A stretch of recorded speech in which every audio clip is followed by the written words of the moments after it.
The FDA just quietly rewrote the rules on what foods can legally be called healthy, acknowledging that its prior guidelines on nutrition, which impacted public perception of fats, were outdated.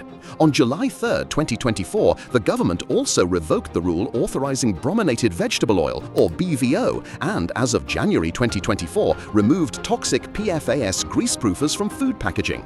We'll expose exactly which cooking oils flood your hot pan with toxins when they chemically break down, and which fats actually survive the heat.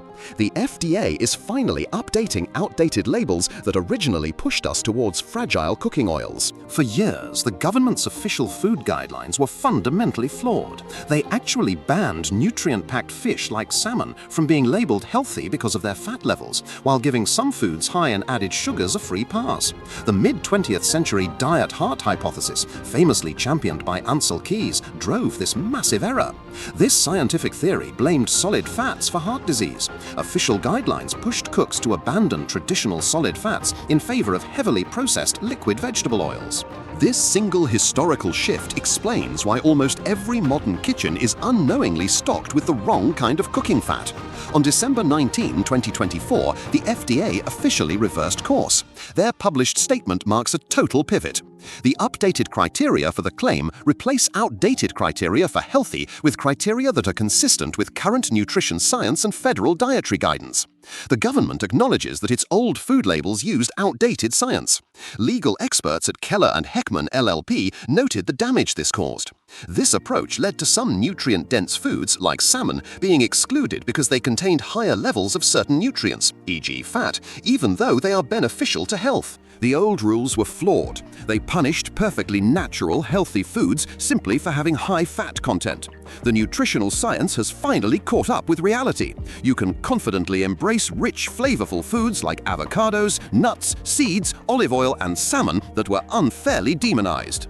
Most home cooks rely on one specific number on the bottle to know if an oil is safe for cooking, but as we'll see, that number is dangerously misleading. The real danger hides at the molecular level. Liquid oils extracted from seeds and crops are packed with a fragile type of fat called omega-6 linoleic acid. These are the cheap, clear cooking oils like corn and soybean oil sold in those giant plastic jugs. When you heat these cheap oils past 356, things go wrong. The fat's molecular structure breaks down. The chemical destruction of fat under heat is called lipid peroxidation. This process is exactly like a microscopic bridge collapsing under the weight of a heavy truck. Seed Oil Scout explains the exact trigger. When you heat these oils, especially beyond 180 degrees C, 356 degrees F, those double bonds break down through a process called lipid peroxidation. A normal weeknight stovetop temperature might be chemically degrading your healthy oil into something dangerous. Once your pan gets decently hot, cheap cooking oils start breaking apart.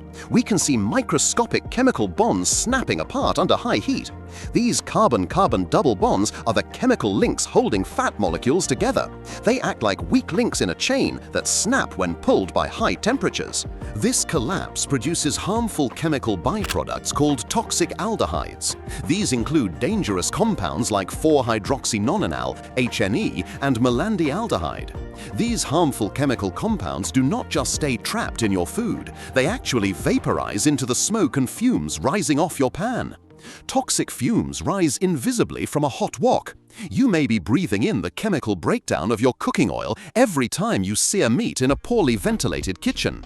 This heat releases various classes of chemical byproducts created by burning fat. You are inhaling hydrocarbons, free fatty acids, ketones, alcohols, and lactones. Understanding how aggressively processed these supermarket oils are is the first step to choosing genuinely better ingredients. Crops like soybeans do not naturally want to give up their oil. Factories use harsh chemical solvents to extract every last profitable drop. They commonly use a solvent called hexane to maximize the yield of oil from seeds like canola and soybean. It is exactly like using chemical dry cleaning fluid to aggressively squeeze juice from a dry stone. Once extracted, the raw oil looks terrible. To make industrial seed oils look clear and stop them from smelling bad, factories bleach and deodorize them. Picture massive industrial vats bleaching golden oil into a clear, odorless liquid. This industrial cleaning completely strips away natural natural plant compounds. It removes the natural antioxidants that could have protected the oil from breaking down under heat. The perfectly clear, neutral-tasting oils at the supermarket were intentionally stripped of the exact biological traits that make an oil safe to heat. Now we can see why that number on the bottle is a dangerous lie. Most people rely on an oil smoke point to know if it is safe to heat. That metric only measures visible burning. It completely ignores when the oil starts secretly breaking down into invisible toxins. We can look at a smoke point versus oxidative stability to see the difference. Subscribe, please. Subscribe, please. Smoke point is just the smoke alarm finally going off. Oxidative stability is how fireproof the walls of a house are before the alarm ever rings.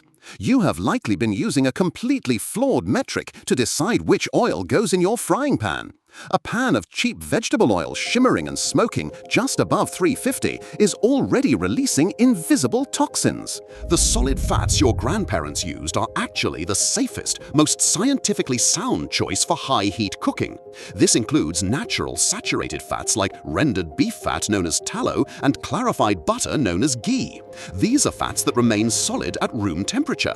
They do not have those fragile carbon-carbon double bonds found in liquid oils. There are zero weak links in the chain to snap under pressure. This means they stay structurally stable even when blasted with high heat. They are highly resistant to thermal oxidation. Picture a plastic jug of canola oil sitting next to a heavy cast iron pan. The canola oil will mutate in the heat. Now picture a thick spoonful of solid white tallow melting gracefully into a hot skillet. It remains structurally stable and wonderfully flavorful. Government labels told us to swap these natural fats for liquid vegetable oils for decades. Saturated fats simply survive the heat. There is a reason you have been told never to sear with extra virgin olive oil, but the underlying chemistry actually tells a completely different story. Many cooks panic when their olive oil starts to smoke. Despite its low smoke point, extra virgin olive oil is incredibly safe to cook with. It is naturally packed with compounds that shield the fat from heat damage. These are called polyphenols. Polyphenols are the bitter, natural plant compounds in high-quality olive oil. They act like microscopic bodyguards that take the heat damage so the oil molecules do not have to. This helps protect the oil from rapid chemical breakdown under heat. The smoke alarm might ring early, but the walls of the house are highly resistant to fire. You can stop worrying about ruining your expensive olive oil on the stove. The chemistry shows it is better equipped to handle the heat than often assumed. This is the olive oil paradox in action. Back in 2015, another government rule changed the landscape of commercial kitchens. The FDA declared artificial trans fats, or partially hydrogenated oils, no longer generally recognized as safe. This forced restaurants to find new frying alternatives. They had to rely on chemically stabilized high-oleic seed oils instead. This solved the trans fat problem but created a massive new industry of heavily heated oils. And here is the wild part.